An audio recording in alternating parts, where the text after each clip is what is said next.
ఓం నమో వెంకటేశాయ. జ్యోతిషరత్నాకరం ఛానల్కి స్వాగతం.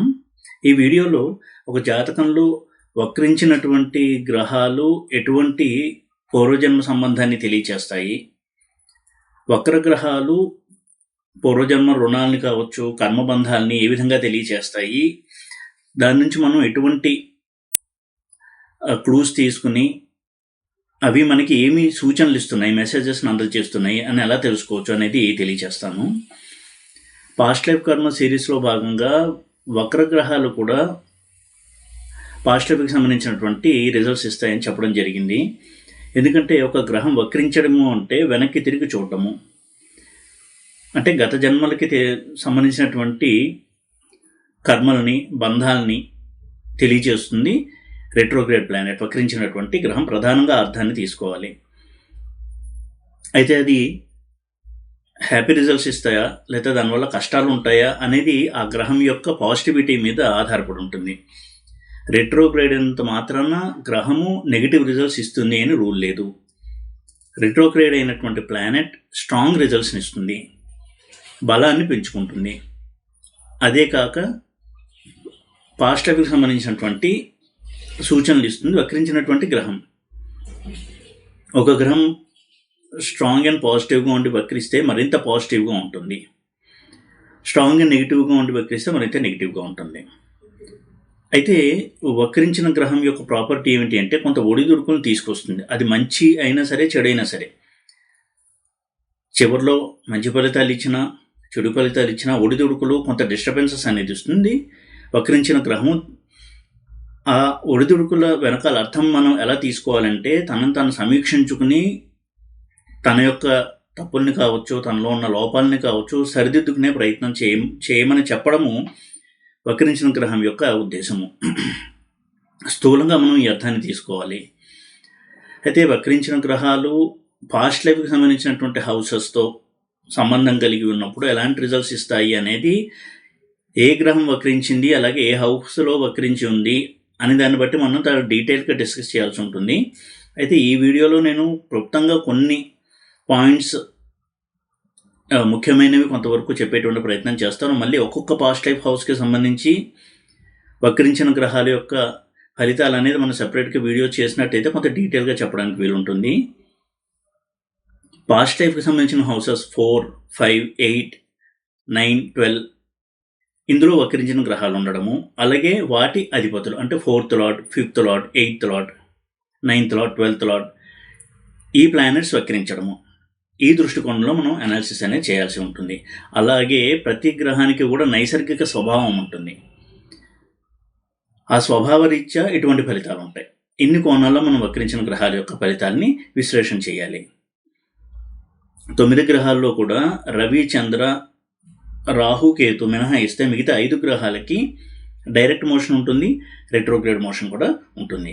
ఎందుకంటే రవిచంద్రులు ఎప్పుడూ కూడా వక్రించరు, రాహుకేతులు ఎప్పుడూ కూడా ప్రధానంగా వక్రగతిలోనే ఉంటారు. ఇక బుధ, కుజ, గురు, శుక్ర, శని ఈ గ్రహాలు వక్రించినప్పుడు ఎటువంటి ఫలితాన్ని ఇస్తాయి, అందులోనూ పాస్ట్ లైఫ్కి సంబంధించిన హౌసెస్లో వక్రించినప్పుడు ఎలా ఉంటుంది, అలాగే ఆ పాస్ట్ లైఫ్ లార్డ్షిప్ తీసుకుని వక్రిస్తే ఎలా ఉంటుంది, వాటి యొక్క నైసర్గిక స్వభావం రీత్యా ఎటువంటి ఫలితాలు ఇస్తారు, ఈ కోణాల్లో మనం విశ్లేషణ చేయొచ్చు. ప్రధానంగా 4th హౌస్ని కనుక తీసుకున్నట్టయితే 4th హౌస్లో వక్రించిన గ్రహం ఉండడము, 4th లార్డ్ వక్రించడము, ఇలా మనం అనలైజ్ చేయొచ్చు. ఎప్పుడైతే 4th హౌస్లో వక్రగ్రహం యొక్క సంబంధం ఉంటుందో 4th హౌస్తో, 4th హౌస్ అనేది పాస్ట్ లైఫ్లో వాళ్ళ లైఫ్ స్టైల్ ఎలా ఉంది, వాళ్ళ యొక్క బాల్యం ఎలా గడిచింది, వారు ఎటువంటి ఫ్యామిలీ రిలేషన్స్తో ఉన్నారు, అలాగే వారి ఆధ్యాత్మిక సాధన ఎలా ఉంది, ఇది కూడా తెలియజేస్తుంది 4th హౌస్. 4th హౌస్లో రెట్రోగ్రేడ్ ప్లానెట్, అలాగే 4th లార్డ్ వక్రించడము అంటే దాని అర్థాన్ని మనం ఎలా తీసుకోవాలి అంటే, పాస్ట్ లైఫ్లో వారు చిన్నతనంలో కొంతవరకు పేరెంట్స్కి కష్టం కలిగించి ఉంటారు.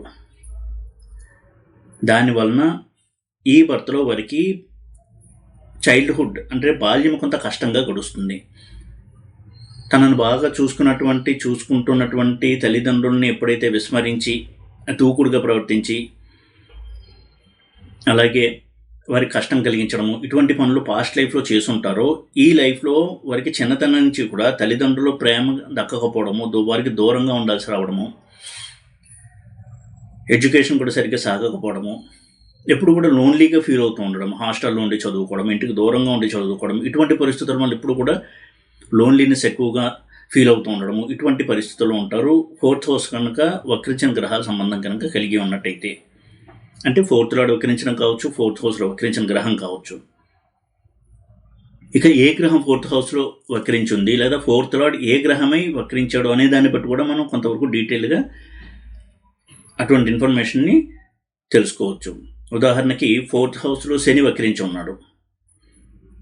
దాని అర్థం ఇందాక చెప్పినట్టుగా వారి యొక్క బాల్యం అంతా కూడా చాలా కష్టంగా గడుస్తుంది. వయసుకు మించినటువంటి రెస్పాన్సిబిలిటీస్ వాళ్ళు మోయాల్సి వస్తుంది. అంటే పాస్ట్ లైఫ్లో వాళ్ళు ఏమాత్రం రెస్పాన్సిబిలిటీస్ లేకుండా, బాధ్యతలు లేకుండా, బాధ్యతారహితంగా చాలా కేర్ ఫ్రీగా లైఫ్ని లీడ్ చేసి ఉంటారు. కాబట్టి ఈ బర్త్లో, ఈ జన్మలో వారికి రెస్పాన్సిబిలిటీస్ అనేది ఇవ్వడం జరుగుతుంది. ఈ విధంగా శని, కర్మకారకుడైన శని, బాధ్యతల్ని రిప్రజెంట్ చేసేటువంటి శని వక్రిస్తే ఇటువంటి రిజల్ట్స్ అనేవి ఉంటాయి. కుజుడు వక్రించి 4th హౌస్లో ఉంటాయి. ఉదాహరణకి చిన్నతనంలో చాలా దూకుడుగా వ్యవహరించి ఉండడము, దుందుడుకు స్వభావంతో ఉండడము, దానివల్ల తన తల్లిదండ్రులకు, చుట్టుపక్కల ఉన్న వాళ్ళకి, బంధువులకి ఎంతో కష్టాన్ని కలిగించడము, ఇటువంటి ఒక జీవితం ఉండడం వల్ల ఈ లైఫ్లో వారికి ముఖ్యంగా చిన్నతనంలో చాలా దూకుడు ప్రవర్తన, తల్లిదండ్రులు తనను అర్థం చేసుకోవట్లేదు అనేటువంటి ఒక ఫీలింగు, ఇందులో బాల్యం అంతా గడిచిపోవడము, ఇటువంటి ఒక లైఫ్ అనేది ఉంటుంది. ఏ గ్రహం 4th హౌస్తో వక్రించిన సంబంధాన్ని కలిగి ఉంటుందో ఆ గ్రహానికి సంబంధించినటువంటి నేచర్ ఉంటుంది ఆ రిజల్ట్స్కి. బుధుడు వక్రిస్తే చిన్నతనంలో తన తెలివితేటల్ని మిస్యూజ్ చేయడము, ఇతరులని బాధ పెట్టడము, మానసికంగా బాధ పెట్టడము, ఇటువంటి పనులు చేయడం వల్ల చిన్నతనంలో వారికి కొంతవరకు ఎక్కువగా లోన్లీనెస్, డిప్రెషన్, మూడ్ స్వింగ్స్ ఇలాంటివన్నీ కూడా ఉంటాయి. ప్రతి గ్రహానికి కూడా దానిదైనటువంటి ఒక నైసర్గిక స్వభావం ఉంటుంది. కాబట్టి దానికి సంబంధించిన రిజల్ట్స్ని ఇండికేట్ చేస్తుంది పాస్ట్ లైఫ్ కర్మలో 4th హౌస్లో ఉన్నటువంటి రెట్రోగ్రేడ్ ప్లానెట్ యొక్క ప్లేస్మెంట్. అలాగే 5th హౌస్ కనుక వచ్చినట్టయితే 5th హౌస్ అనేది హృదయస్థానము, ఆ జీవుడికి ఉన్నటువంటి స్వతంత్ర భావాలు, అలాగే ప్రేమ వ్యవహారాలు, మంత్ర సాధన, ఎడ్యుకేషన్ ఇవన్నీ సూచిస్తుంది. ఎప్పుడైతే 5th హౌస్ రెట్రోగ్రేడ్ ప్లానెట్తో సంబంధం కలిగి ఉంటుందో, 5th లార్డ్ రెట్రోగ్రేడ్ అయి ఉంటారో, పూర్వజన్మంలో వారు ఒక దైవాపచారం చేసి ఉండొచ్చు. అలాగే వారి యొక్క తెలివితేటలు కావచ్చు, ఉన్నటువంటి వారి స్టేటస్ కావచ్చు, వీటిని దుర్వినియోగం చేయడం. ఎందుకంటే 5th హౌస్ అనేది కూడా స్టేటస్ని తెలియజేస్తుంది. రాజకీయాల్లో మంత్రి పదవి రావాలి అంటే 5th హౌస్ స్ట్రాంగ్గా ఉండాలి, 11th హౌస్ స్ట్రాంగ్గా ఉండాలి. కాబట్టి ఈ హౌసెస్ స్టేటస్ను కూడా తెలియజేస్తాయి. వారి స్టేటస్ని దుర్వినియోగం చేసి ఇతరులకు ఇబ్బంది కలిగించినట్టయితే తప్పకుండా వారికి 5th హౌస్ అనేది రెట్రోగ్రేడ్ సంబంధం కలిగి ఉంటుంది. అలాగే 5th హౌస్ అనేది మంత్రజపానికి సంబంధించిన స్థానం, దైవ భక్తికి సంబంధించిన స్థానం. అంటే దైవాపచారం చేసినప్పుడు తప్పకుండా 5th హౌస్లో రాహుకేతులు వంటి ప్లానెట్స్ ఉండడము, వక్రించిన శని ఉండడము, వక్రించిన గురువు ఉండడము, ఇటువంటి పరిస్థితుల్లో వారికి దానికి సంబంధించినటువంటి ఆ శాపానికి సంబంధించినటువంటి రిజల్ట్స్ని వాళ్ళు అనుభవిస్తూ ఉంటారు. ముఖ్యంగా మ్యాలిఫిక్ ప్లానెట్స్, నైసర్గిక పాపగ్రహాలు కనుక 5th హౌస్లో ఉండి రెట్రోగ్రేడ్ అయ్యాయి అంటే తప్పకుండా ఆ శాపానికి సంబంధించిన ఫలితాలు వాళ్ళు ఆ మహాదశలో అనుభవిస్తారు. సంతానం లేకపోవడం కావచ్చు, సంతానానికి తీవ్రమైనటువంటి అనారోగ్యంతో సంతానం కలగడం కావచ్చు, అలాగే స్త్రీల విషయంలో ఎక్కువగా మిస్క్యారేజెస్ అవుతూ ఉండడము, ఇలాంటివన్నీ కూడా సూచిస్తుంది ఇటువంటి దైవాపచారము. అదేవిధంగా పిల్లలు తమకి కష్టాన్ని కలిగించడము, వాళ్ళ జీవితం అంతా కూడా పిల్లల కోసమే డెడికేట్ చేసినప్పటికీ వారు పెద్ద అయిన తర్వాత వీరి ఇష్టానికి అనుగుణంగా నడుచుకోకపోవడము, వీరి ఇష్టానికి వ్యతిరేకంగా వివాహం చేసుకోవడం కావచ్చు, లేదా వీరిని పట్టించుకోకపోవడము, ఇలాంటి సంఘటనలన్నీ జరుగుతాయి 5th హౌస్ కనుక రెట్రోగ్రేడ్ ప్లానెట్తో సంబంధం కలిగి ఉన్నట్టయితే.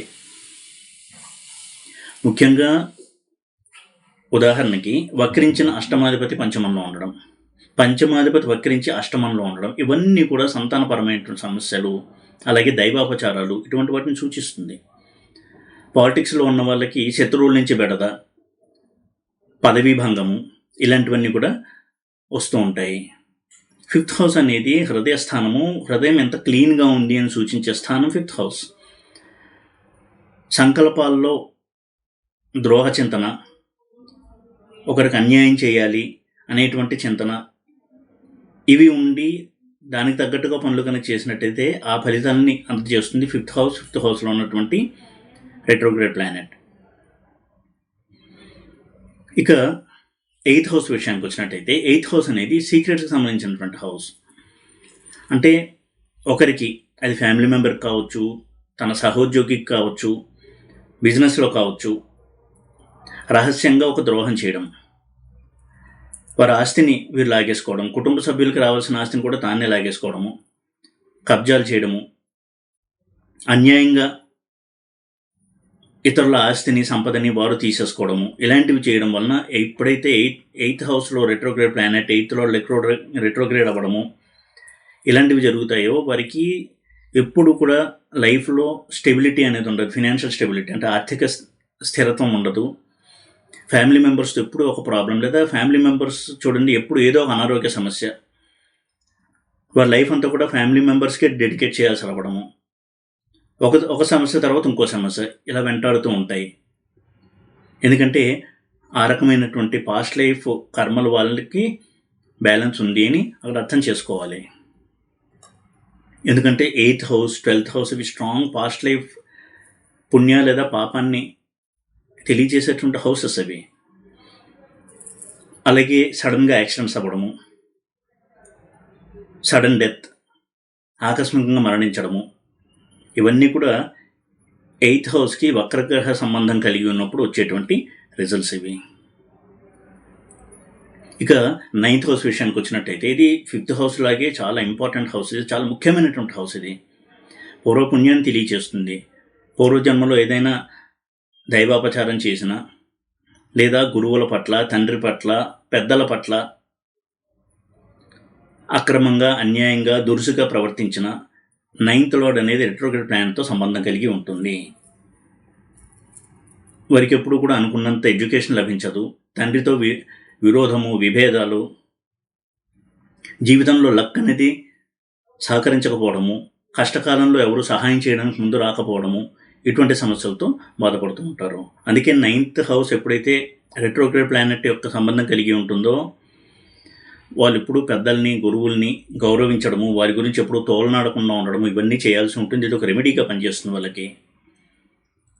అలా కాకుండా ఎప్పుడు కూడా గురువుల్ని, పెద్దవాళ్ళని నిందిస్తూ ఉంటారు. వారికి ఎప్పుడు బ్యాడ్ లక్ అనేది ఇంకా పెరుగుతూ వారి కష్టాలని, అవరోధాలని, ఫెయిల్యూర్స్ని ఇస్తూ ఉంటుంది. ఈ విధంగా 9th హౌస్ యొక్క ఇంపార్టెన్స్ ఎప్పుడు కూడా గుర్తించాలి. ఇంకొక house 12th house. 12th house అనేది స్ట్రాంగ్ పాస్ట్ లైఫ్ కనెక్షన్ సూచించే హౌస్. అది 12th హౌస్ ఎప్పుడైతే రెట్రోగ్రేడ్ సంబంధం కలిగి ఉంటుందో, వక్రించిన గ్రహాల సంబంధము, కుటుంబ సమస్యలు, పుట్టిన దేశం నుంచి దూరంగా వేరే దేశంలో వెళ్ళి బతకాల్సి రావడము, ఇష్టం లేకున్నా కానీ వెళ్ళి బతకాల్సి రావడము, అలాగే తాను ఎక్కడైతే పుట్టి పెరిగి చదువుకున్నాడో అటువంటి ఊరి నుంచి చాలా దూరంగా ఉండి బ్రతకాల్సి రావడము, ఇలాంటివన్నీ కూడా ఇస్తాడు. అయిన వాళ్ళతో దూరాన్ని పెంచడము, అలాగే అనారోగ్య సమస్యలు, ఇవన్నీ తెలియజేస్తుంది 12th హౌస్ యొక్క వక్ర గ్రహం సంబంధము. అలాగే మ్యారేజ్లో కూడా ఇద్దరి మధ్య కూడా సఖ్యత లేకపోవడము, మోసానికి గురవ్వడము మ్యారేజ్ అయిన తర్వాత పార్ట్నర్ నుంచి, ఇలాంటి చాలా తీవ్రమైన సమస్యలను కూడా తెలియజేస్తుంది 12th హౌస్ కనుక వక్ర సంబంధం కలిగి ఉన్నట్టయితే. అలాగే ఈ హౌసెస్లో ఎప్పుడూ వక్రగతిలో ఉండేటువంటి రాహుకేతువులు ఉన్నా కానీ ఇటువంటి కొంత దుష్ప్రభావాల్ని కలుగజేస్తాయి అని మనం అర్థం చేసుకోవాలి. అలాగే ప్రతి గ్రహానికి కూడా ఒక నేచర్ ఉంటుంది. ఆ గ్రహం యొక్క స్వభావం రీత్యా కూడా అటువంటి దుష్ఫలితాలను అందజేస్తుంది ఆ గ్రహము వక్రించినప్పుడు. ఏ ఇంట్లో ఉంది అనే దాన్ని బట్టి కూడా చూడాలి. బట్ స్వభావ రీత్యా ఎటువంటి సమస్యలు ఇస్తుంది నేను చూసినట్టయితే క్లుప్తంగా, ఉదాహరణకి బుధుడు వక్రించాడు. బుధుడు బుద్ధికి కారకుడు, వాక్కుకి కారకుడు, ధనానికి, వ్యాపార వృద్ధికి కారకుడు. ఎప్పుడైతే బుధుడు వక్రిస్తాడో మాటల వల్ల తగాదాలు తెచ్చుకోవడము, ఎప్పుడు అందరినీ విమర్శిస్తూ ఉండడం, దానివల్ల వీళ్ళు కాంట్రవర్సీలో ఇరుక్కుంటూ ఉండడము, బిజినెస్లో సడన్ లాసెస్, మితిమీరినటువంటి కాన్ఫిడెన్స్తో వ్యాపారంలో పెట్టుబడి పెట్టి అది బ్యాక్ఫైర్ అయ్యి తీవ్రమైనటువంటి నష్టాలు రావడము, ఇలాంటి రిజల్ట్స్ ఇస్తాడు బుధుడు వక్రించినట్లయితే. అలాగే కుజుడు వక్రించినట్టయితే తన యొక్క దురుసు ప్రవర్తన వలన, పరుషంగా మాట్లాడడం వలన కుటుంబ సభ్యులతో కావచ్చు, ఆఫీస్లో కావచ్చు, వ్యాపారంలో కావచ్చు తీవ్రమైనటువంటి సమస్యలు, అలాగే తీవ్రమైనటువంటి శత్రుత్వాన్ని మూటగట్టుకోవడము అనేది జరుగుతూ ఉంటుంది. చాలా త్వరగా వారికి శత్రువులు ఏర్పడిపోతూ ఉంటారు. వారి యొక్క ఈ స్ట్రైట్ ఫార్వర్డ్ నేచర్ అనుకోవచ్చు, వారి యొక్క దూకుడు నేచర్ అనుకోవచ్చు. వాటి వల్ల వారు చెప్పేటువంటి విషయం కరెక్ట్ అయి ఉండొచ్చు, వారి యొక్క ఇంటెన్షన్ కరెక్ట్ ఉండొచ్చు, కానీ వారి యొక్క మాట తీరు, దురుసు ప్రవర్తన, దీనివల్ల తీవ్రమైనటువంటి సమస్యల్ని వాళ్ళు కొని తెచ్చుకుంటూ ఉంటారు. అలాగే గురువు వక్రిస్తే ఇంతకుముందు జన్మంలో పెద్దల పట్ల, గురువుల పట్ల అపచారం చేశారు అని అర్థం. అందుకే వారికి ఎప్పుడు కూడా అనుకున్నటువంటి ఎడ్యుకేషన్ లభించదు. దాని గురించి ఎప్పుడు ఆ లోటు వాళ్ళు ఫీల్ అవుతూనే ఉంటారు. ఎప్పుడైతే గురువుల్ని, పెద్దల్ని నిందించడము లేదా వాళ్ళని దూషించడం చేస్తామో, ముఖ్యంగా గురువు కనుక వక్రించినట్లయితే ఆల్రౌండ్ అన్హ్యాపీనెస్ ఇస్తాడు. అంటే అన్ని రంగాల్లో వారికి ఏదో ఒక అసంతృప్తి ఉంటుంది. ఫ్యామిలీలో ప్రాబ్లమ్స్, ధన సంపాదనలో ప్రాబ్లమ్స్, సంతానం నుంచి ప్రాబ్లమ్స్. ఎందుకంటే గురువు ఇటువంటి చాలా మేజర్ పోర్ట్ఫోలియోస్ని రూల్ చేసే ప్లానెట్. వీటన్నిటిలోనూ సమస్యలు ఉంటాయి. అలాగే శుక్రుడు కనుక వక్రించినట్లయితే రిలేషన్షిప్ ప్రాబ్లమ్స్ ఎక్కువ ఇస్తాడు. ఆపోజిట్ సెక్స్తో ప్రాబ్లమ్స్, అమ్మాయిలతో సమస్యలు, ఎప్పుడు ప్రేమ వ్యవహారాల్లో ఇరుక్కోవడము, వారు వీళ్ళని విస్మరించి వెళ్ళిపోవడము, బ్రేకప్ చెప్పడము, మానసికంగా కృంగిపోవడము, ఇటువంటి రిజల్ట్స్ ఇప్పుడు వాళ్ళు కాన్స్టెంట్గా అనుభవిస్తూ ఉంటారు. వివాహం అయిన తర్వాత కూడా అఫైర్స్ వైపు మొగ్గు చూపడము, దానివల్ల వీరికి మనసుకు కష్టం కలిగించుకోవడము, ఇటువంటి సమస్యలు ఉంటాయి. స్త్రీ శాపం ఎక్కువగా ఉన్నప్పుడు శుక్రుడు వక్రించాడు అని అర్థం చేసుకోవాల్సి ఉంటుంది. అందుకే ఎప్పుడు కూడా ధనం కూడా నష్టం అవుతూ ఉంటుంది. ఆస్తి పంపకాల్లో వీళ్ళకి రావాల్సినటువంటి ఆస్తి అనేది రాదు వీళ్ళకి. ఇటువంటి చాలా మనసుకి కష్టం కలిగించేటువంటి సంబంధాలు కూడా పాడయ్యేటువంటి రిలేషన్స్ ఇస్తాడు శుక్రుడు కనుక వక్రించినట్లయితే. వివాహ జీవితంలో ఎప్పుడూ కూడా ఏదో ఒక రకమైనటువంటి అసంతృప్తి, ఈ విధమైనటువంటి సమస్యలు ఇస్తాడు శుక్రుడు వక్రిస్తే. శని కనుక వక్రించినట్లయితే, శని కర్మకారకుడు, కర్మను సూచించే ప్లానెట్. అలాగే న్యాయాన్ని, ధర్మాన్ని బాగా ఇష్టపడేటువంటి గ్రహం శని. ఎప్పుడైతే గత జన్మల్లో తనకు అధికారం ఉంది కదా అని తన కింద ఉద్యోగుల్ని ఉద్దేశపూర్వకంగా హింసించడము, వారికి ద్రోహం చేయడం చేస్తారో, ఈ జన్మలో వారికి ఎప్పుడు కూడా వాళ్ళ జాబ్లో ఎదుగుదల అనేది ఉండదు. అనైతికంగా ప్రవర్తించడం వలన ఈ జన్మలో వారికి వారి యొక్క లైఫ్లో కెరియర్, ఫ్యామిలీ, వీటిలో తీవ్రమైనటువంటి కష్టాలు, అవరోధాలు, తనని వ్యతిరేకించేటువంటి మనుషుల మధ్యలో ఉండడము, ఇటువంటి క్లిష్టమైనటువంటి పరిస్థితుల్లో తీసుకొస్తాడు శని వక్రించినప్పుడు. అందుకే శని వక్రిస్తే ఎప్పుడు అర్థం చేసుకోవాల్సి ఉంటుంది. ఆఫీస్లో తను ఎంత పనిచేసినా గుర్తింపు, రికగ్నిషన్ రాదు, కానీ వీళ్ళు పనిచేయడం మానకూడదు. ఎవరి గురించి చెడుగా ఆలోచించకుండా ఉండడము, ఇటువంటివి ఆచరించడం చాలా కష్టమైనప్పటికీ అలాంటివి చేయడం ద్వారా అదొక రెమెడీగా పనిచేసి జీవితంలో వారు ఒక స్థాయికి చేరుకోవడానికి శని వారిని ఆశీర్వదిస్తాడు. ఎందుకంటే తను ఏ తప్పులైతే చేశాడో దాన్ని తెలుసుకుని దానికి కరెక్టివ్ యాక్షన్స్ చేస్తున్నాడు కాబట్టి శని తప్పకుండా పాజిటివ్ అయ్యి వారికి అనుగ్రహాన్ని ఇస్తాడు. ఈ విధంగా వక్రగ్రహాల పాత్ర అనేది తప్పకుండా మనం పాస్ట్ లైఫ్ కర్మ అనేటువంటి కోణంలో అనలైజ్ చేయాలి. ఏ హౌస్లో వక్రగ్రహాలు ఉన్నాయి, వక్రించిన గ్రహం యొక్క లార్డ్షిప్ ఏది, ఆధిపత్యం ఏది, దాన్ని బట్టి మనం ఎటువంటి పాస్ట్ లైఫ్ కర్మ మనని ఇబ్బంది పెడుతోంది అని కొంతవరకు తెలుసుకోవడానికి వీలవుతుంది. ఈ వీడియో కనుక మీకు నచ్చినట్టయితే లైక్ చేసి, షేర్ చేసి, సబ్స్క్రైబ్ చేయండి. ఓం నమో వెంకటేశాయ.